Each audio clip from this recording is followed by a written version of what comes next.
Welcome to this DelftStack tutorial video. In today's tutorial, we will learn how to farm Endo in Warframe.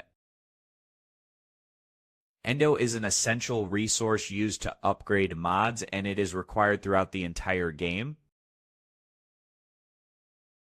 The first and easiest method for new players is excavation on Earth. Just go to Earth and select Tikal. Tikal is a low-level excavation mission that is simple to complete with any Warframe.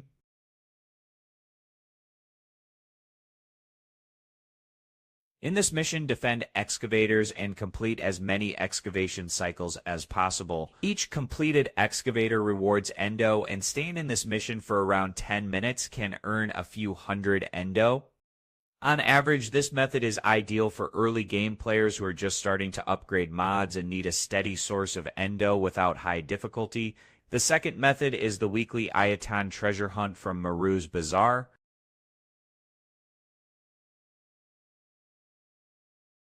Just go to Mars and go to Maroo's Bazaar. And as you can see, I have not unlocked Maroo's Bazaar, but if you have, just go to Maroo's Bazaar and talk to Maroo to start the Ayatan Treasure Hunt mission.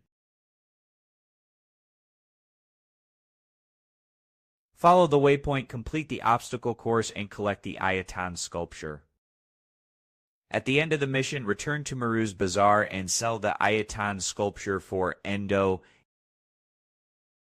Before selling this sculpture, make sure to socket Ayatan stars into it, as this significantly increases the Endo value. This mission is available once per week and is one of the most reliable sources of Endo in Warframe. And that's it. We just learned how to farm Endo using the Tikal Excavation mission on Earth for early game players, and how to earn large amounts of Endo through the weekly Ayatan Treasure Hunt at Maroo's Bazaar. Thanks for watching. And don't forget to check out the next DelftStack tutorial videos.